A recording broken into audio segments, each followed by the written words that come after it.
Hi friends, అందరికీ welcome to my YouTube channel Jigna's vlogs cooking. ఇవాళైతే మనం నోరూరించే టమాటీ పచ్చడిని ఎలా తయారు చేసుకోవాలో ఈ వీడియోలో అయితే తెలుసుకుందాము. టమాటీ పచ్చడి బేసిక్గా అందరికీ వచ్చు, కానీ ఇదైతే పాత పద్ధతులతో ఈజీగా మన అమ్మమ్మలు నానమ్మలు చేసే కాలంలో ఎలా తయారు చేస్తారు ఈ టమాటీ పచ్చడిని, అలాగే ఇది ఎన్నాళ్ళ దాకా నిలువ ఉంటుందో నేను ఈ వీడియోలో అయితే ఎక్స్ప్లెయిన్ చేస్తున్నాను. సో దీనికోసం అయితే మనం 5 కేజీల టమాటీలను అంతా తీసుకొని దీన్ని అయితే మనం శుభ్రంగా బాగా కడిగి ఒక 1 అవర్ దాకా మనమైతే దీన్ని ఫ్యాన్ కింద అయితే ఆరబెట్టుకోవాలి. చూసారు కదా, దీనికి 1 డ్రాప్ కూడా వాటర్ లేకుండా మొత్తం కూడా బాగా అయితే ఆరిపోయింది. కాబట్టి ఈ టమాటీలను అన్నది మనం చిన్న చిన్న ముక్కలుగా అయితే కట్ చేసుకోవాలి. ఫస్ట్ టమాటీ మనమైతే 2 ముక్కలుగా కోసిన తర్వాత మనకి టమాటీలో ఉండే పైన పొట్టు వేస్టేజ్ ఉంటుంది, దాన్ని అయితే తీసుకోండి. ఒకవేళ కనుక తీయలేదనుకోండి కొద్ది గట్టిగా ఉంటుంది మనం పచ్చడి తయారు చేసినప్పుడు. టమాటీలని కూడా చిన్న ముక్కలుగా అయితే కట్ చేసుకోండి, ఎందుకంటే మనం గ్రైండ్ చేస్తాం కాబట్టి ఆ టమాటీలు మనకైతే ఈజీగా గ్రైండ్ అవ్వడానికి కొద్దిగా టేస్ట్ కూడా ఇవ్వడానికి మనమైతే చిన్న చిన్న ముక్కలు అయితే కట్ చేసుకోవాలి. సో బేసిక్గా ఈ టమాటీ పచ్చడి అయితే మనకి 1 ఇయర్ దాకా నిలువ ఉంటుంది. మనం జార్లో పెట్టుకున్న స్టీల్ డబ్బాలో పెట్టుకున్నా పర్లేదు, బేసిక్గా జార్లో అయితే పెట్టుకోండి. జార్లో పెట్టుకోవడం వల్ల మంచి టేస్ట్ కూడా ఉంటుందని చెప్పొచ్చు. ఈ విధంగా మనమైతే 5 కేజీల టమాటీలను అన్నిటిని కూడా ఒక పెద్ద పళ్ళెంలో వేసుకుంటున్నాము. ఎందుకంటే పెద్ద పళ్ళెం వల్ల మనకైతే మనం ఉప్పు కారం అవన్నీ ఏమైనా కలిపేటప్పుడు మనకైతే అడ్జస్టబుల్గా ఉంటుంది కాబట్టి మనం పెద్ద పళ్ళెంలో కంఫర్టబుల్గా కలుపుకోవచ్చు. దీంట్లోకి మనమైతే గల్లుప్పు తీసుకోవాలి. ఈ గల్లుప్పు అయితే నేను 3 కప్పులు అయితే తీసుకున్నాను. ఇది కూడా ఒక రకమైన సాల్టే. ఇప్పుడు దీంట్లోకి మనం 2 స్పూన్ల పసుపు అయితే వేసుకుంటున్నాము. పసుపు కూడా మీరైతే యాడ్ చేసుకోండి ఫ్రెండ్స్, చాలా బాగుంటుంది. సో మీకు ఎంత కావాలంటే అంత క్వాంటిటీ అయితే తీసుకోండి. నాకైతే ఈ టమాటీ పచ్చడి అనేది చాలా ఇష్టం కాబట్టి మేమైతే 5 కేజీలతో అయితే చేస్తున్నాము. ఈ రెండింటిని మనమైతే ఇప్పుడు బాగా అయితే కలిపేసుకోవాలి. చూస్తున్నారు కదా, మనం ఈ గల్లుప్పు పసుపు వేసుకున్నాం కాబట్టి ఈ 2 కూడా మనకైతే సరిపడేటట్టుగా మనమైతే పళ్ళని తీసుకోవడం వల్ల ఈజీగా అడ్జస్టబుల్గా అయితే మనమైతే కలిపేయచ్చు. ఈ విధంగా మనం ఈ గల్లుప్పు పసుపు కూడా ఈ టమాటీకి బాగా పట్టేటట్టుగా మనమైతే కలిపేసుకుందాము. ఇప్పుడు ఇదంతా కలిపేసుకున్నాం. ఈ మిశ్రమాన్ని అంతా కూడా మనమైతే స్టోరేజ్ కంటైనర్లో అయితే వేసుకుంటున్నాము. దీన్ని అంతా కూడా మనమైతే ఈ కట్ చేసి పెట్టుకున్న టమాటీ ముక్కల్ని ఉప్పు పసుపు మొత్తం కూడా బాగా మిక్స్ చేసి కలిపాం కాబట్టి ఇదంతా కూడా మనమైతే ఒక స్టోరేజ్ కంటైనర్లో వేసుకోవాలి. దీనికి మనమైతే రోజు 2 సార్లు అయితే కలపాలి. సో మనకు నచ్చినప్పుడు అయితే 2 సార్లు అయితే బాగా కలపాలి ఫ్రెండ్స్. ఒక 2 మినిట్స్ దాకా కలుపుతూ ఉండాలి. ఇప్పుడు మనమైతే 3 రోజుల తర్వాత అయితే చూద్దాం. ఇదైతే ఫస్ట్ డే.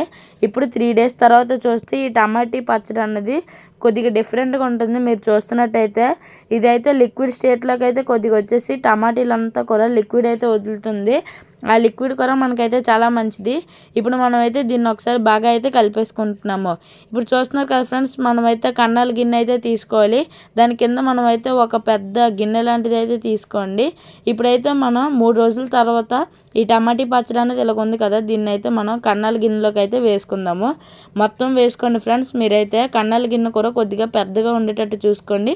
మీ క్వాంటిటీకి పెద్దగా ఉండాలి ఫ్రెండ్స్. మేమైతే 5 కేజెస్ తీసుకుంటున్నాం కాబట్టి ఈ కన్నాల గిన్నె కూడా కొద్దిగా వెడల్పుగా అయితే ఉండేటట్టుగా మేమైతే చూస్తున్నాము. ఇది కూడా కరెక్ట్గా సరిపోయింది. ఇప్పుడు దీంట్లో ఉన్న వాటర్ అంతా కూడా మనమైతే కింద బౌల్ పెట్టాం కదా, దాంట్లోకి అయితే వెళ్ళిపోతుంది. సో ఆ వాటర్ కూడా మనకైతే టమాటీ పచ్చడి చేసినప్పుడు చాలా ఇంపార్టెంట్, దాన్ని ఏమీ పడేయవద్దు. ఈ విధంగా మనమైతే టమాటీలో ఉన్న వాటర్ని అంతా కూడా గిన్నె ద్వారా ఇలాగా మొత్తం స్క్వీజ్ చేసామనుకోండి, కిందనైతే వాటర్లో అయితే ఫిల్ అయిపోతుంది. ఇప్పుడు మీకు చూపిస్తాను. చూసారు కదా, ఈ టమాటీ పచ్చడిలో ఉండే వాటర్ అంతా కూడా మనకైతే ఇలా కారుతుంది. ఒక 2 మినిట్స్ దీన్ని అయితే వదిలేయండి ఫ్రెండ్స్. వదిలిన తర్వాత ఇప్పుడు మనమైతే ఒక పెద్ద పళ్ళెని తీసుకొని దాంట్లో అయితే మనం వెట్ అయిపోయిన ఈ టమాటీ ముక్కల్ని మొత్తం కూడా ఇందులో అయితే వేసుకొని కొద్దిగా ఆరబెట్టుకోవాలి. ఈ విధంగా చూసారు కదా, నేనైతే మొత్తం కూడా ఆరబెట్టుకున్నాను. ఒక 1 అవర్ అయితే పట్టింది ఫ్రెండ్స్ ఆరబెట్టుకోవడానికి.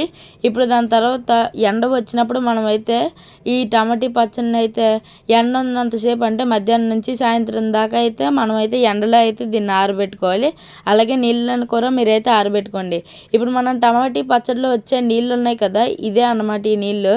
ఈ నీళ్ళు కూడా చాలా మంచిది ఫ్రెండ్స్. ఇప్పుడు చూస్తున్నారు కదా దీని పక్కన ఉన్న చింతపండు, ఈ చింతపండు అంతా కూడా నేనైతే ఒక 1000 గ్రామ్స్ అయితే తీసుకున్నాను. ఈ చింతపండు అంతా కూడా దీంట్లో అయితే వేసుకుందాము. ఎందుకంటే మనం టమాటీ పచ్చడి తయారు చేసుకునేటప్పుడు మనకి కొద్దిగా పులుపు కావాలి కదా మధ్య మధ్యలో టేస్ట్ కోసం. దానికోసం మనమైతే ఈ చింతపండు అన్నది యాడ్ చేసుకోవాలి. చింతపండు యాడ్ చేసుకున్నాం కాబట్టి మనమైతే దీన్ని ఒకసారి బాగా అయితే కలిపేసుకుంటున్నాము. మనకైతే టమాటీ పచ్చడిలోకి లిక్విడ్ కూర అయితే రెడీ అయిపోయింది. ఇప్పుడు చూసారు కదా మనమైతే ఎండలో పెట్టుకున్న ఈ టమాటీలు అన్నవి ఎంత బాగా అయితే అయ్యాయో. మనకైతే ఎలా ఉండే టమాటీలు ఎండలో పెట్టుకున్న తర్వాత ఎంత బాగా అయ్యిందో కదా. ఇప్పుడు మనమైతే గ్రైండర్ ఆన్ చేసుకొని గ్రైండర్లో అయితే ఎండబెట్టిన టమాటీ ముక్కలను అయితే మనమైతే ఈ విధంగా గ్రైండ్ చేసుకోవాలి. ఒక 5 మినిట్స్ దాకా గ్రైండ్ చేసుకోవాలి ఫ్రెండ్స్. ఈ విధంగా మనమైతే మొత్తం కూర టమాటీలు మనం ఎన్నైతే మనం పచ్చడికి చేసుకుంటున్నామో అన్నీ అయితే మీరు గ్రైండ్ అయితే చేసుకోండి. ఇప్పుడైతే మనం ఇందాకలా టమాటీ పచ్చడిలోకి నీళ్ళు ప్లస్ చింతపండు అన్నది మనం వేసాం కదా, ఆ చింతపండుతో సహా మొత్తం కూర ఈ గ్రైండర్లో అయితే వేసుకోండి. ఇలా వేసుకోవడం వల్ల మనకైతే పచ్చడి కూర చాలా మంచి టేస్ట్ అన్నది వస్తుంది. చూస్తున్నారు కదా దీంట్లో ఉండే టమాటీ ముక్కలు కూర మొత్తం కూర కనబడకుండా చాలా బాగుంది. ఇప్పుడు దీంట్లోకి మనం 2 గ్లాసుల కారం అయితే వాడుతున్నాము. దాని తర్వాత ఆవాలు అయితే వేసుకుంటున్నాము. ఆవాలు మనకి మధ్య మధ్యలో టేస్ట్ కోసం. అలాగే మెంతులు కూర అయితే వేస్తున్నాం. మొత్తం కూర గ్రైండింగ్ అయితే అవుతుంది. చూసారు కదా ఈ విధంగా మనకైతే ముద్దలాగా పేస్ట్ లాగా అయితే ఉండాలి. ఇప్పుడు మనకి టమాటీ పచ్చడి అయిపోయింది కాబట్టి మనమైతే దీన్ని ఒక జార్లో అయితే తీసుకుంటున్నాము. నేనైతే 5 కేజీలు చేశాను కాబట్టి ఒక పెద్ద జార్ ప్లస్ ఒక స్టీల్ బౌల్లో అయితే వచ్చింది. ఈ టమాటీ పచ్చడి వేడివేడి అన్నంలో ఒక అప్పడం పెట్టుకొని టేస్ట్ చేసామనుకోండి ఫ్రెండ్స్ సూపర్ ఉంటుంది. లేకపోతే పెరుగులో నంచుకి ఈ పచ్చడి పెట్టుకున్నా కూడా వరేవా చాలా బాగుంటుంది. ఇప్పుడైతే మనం గ్యాస్ ఆన్ చేసుకొని ఒక కడాయి పెట్టుకొని ఒక 4 స్పూన్ల నూనె అయితే వేసుకోవాలి. నూనె వేసుకున్న తర్వాత మనమైతే ఈ నూనెను కొంచెంసేపు వేడవనిద్దాము. ఈ నూనె వేడయిన తర్వాత మనమైతే దీంట్లోకి ఎల్లుల్లిపాయలు ఎండుమిరపకాయలు అయితే చిన్న చిన్న ముక్కలుగా అయితే కట్ చేసుకోవాలి. మనమైతే ఎండుమిరపకాయని చిన్న చిన్న ముక్కలుగా అయితే కట్ చేసుకోవాలి. ఎల్లుల్లిపాయలను అయితే పొట్టు తీసుకొని పెట్టుకోవాలి. దీన్ని అయితే మనం కొంచెంసేపు ఇలా ఫ్రై అవనిద్దాము. మనకైతే ఈ పచ్చడిలోకి వెల్లుల్లిపాయలు ఎండుమిర్చిలే మనకి చాలా మంచి టేస్ట్ ఇస్తుంది. అలాగే దీంట్లోకి మనమైతే ఒక స్పూన్ ఆవాలు, ఒక స్పూన్ జీలకర్ర అయితే వేసుకోవాలి. దాని తర్వాత మనమైతే 1 కప్పు మెంతులు అవన్నీ వేసిన తర్వాత ఒకసారి దీన్ని అయితే మనం బాగా కలుపుకుందాము. చూస్తున్నారు కదా ఫ్రెండ్స్, ఈ విధంగా కలుపుకున్న తర్వాత దీంట్లోకి ఇంగువ అయితే వేసుకోవాలి. ఇంగువ వేసుకున్న తర్వాత మనమైతే ఒక 1/2 స్పూన్ పసుపు వేసుకొని దీన్ని అయితే మనం ఒకసారి బాగా అయితే కలిపేసుకోవాలి. చూస్తున్నారు కదా ఫ్రెండ్స్, ఈ విధంగా నేనైతే పచ్చడి అనేది స్టీల్ బౌల్లో ఉన్నది కదా దాన్ని అయితే మొత్తం కూడా దీంట్లో అయితే వేసేస్తున్నాం. మనకి నచ్చినప్పుడైతే మనం దీన్ని అయితే వేపుడు చేసుకుంటే సరిపోతుంది. ఈ విధంగా మనమైతే పచ్చడిని మొత్తం కూడా బాగా అయితే కలిపేసుకుంటున్నాము. చూస్తున్నారు కదా ఈ నూనెనంతా కూడా ఈ పచ్చడి అన్నది పీల్ చేసుకుంటుంది. చాలా మంచి టేస్ట్ అన్నది వస్తుంది. మీరు కంపల్సరీగా ట్రై చేయాల్సిన రెసిపీ.